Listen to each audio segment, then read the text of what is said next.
Biraho hafi ku nkombe y'ikivu hari igihe twanamubonye tumaze kugira ngo ni Madamu Samaki wawo ndi kubera ko ari umuntu ese nyine w'inzobe cyane urengeje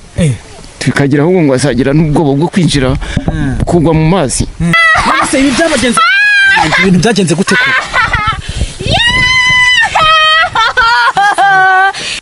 Yesu we ndakura ikibazo ngize ndi gufata ntuzinye muri Kongo ntago biri gukunda ngo mpamagare base none se muchaka iki nayo no mu rugo iko dore sheri dore mama wari ngaha ari mwara kocha mama wawe uriya kamerama barankunda mundake wakwiye kamera ukaza tukaba kuntu twaye barankunda bandi bagukunda mu rugo hano ni mushaka imbaraga tugomba kuzibona iza Yesu we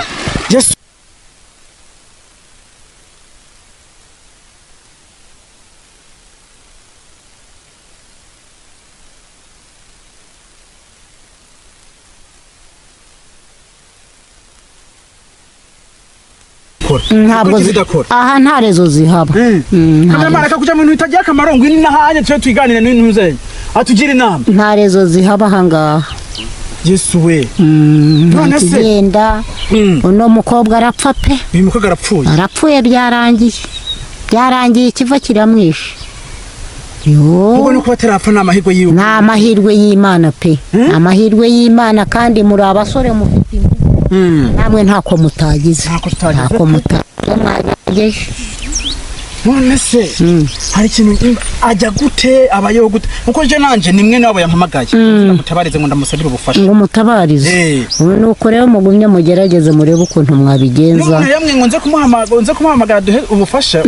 muganga ari kudufasha nawe nyene telefone wenda ivuyeho ndi gufata connection zo muri Kongo aha nta rezo zihaba ngo kuvuta komo na bari Vodacom nimba ari Vodacom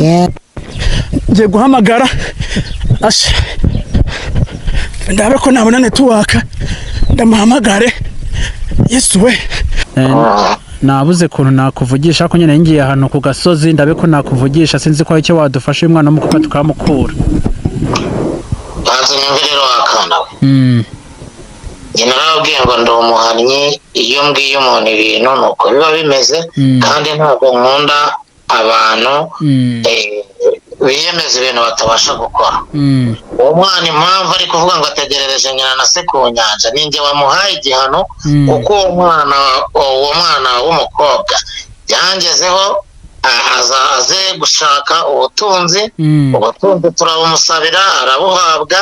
avuga ko azahigura ababyeyi arangije amaze gufata ubutunzi yaragiye arinezeza yigira mu bagabo ajya mu nzoga ajya no mu bindi bintu bitashimishije ababyeyi nta n'abandi bantu yigeze agirira neza rero sogokuru ni wambwiye yuko ngomba kumuha ibihano byo kumwohera ku nyanja akaba ku nyanja minsi yose kugeza igihe azahigurira ababyeyi ibyo yabahigiye.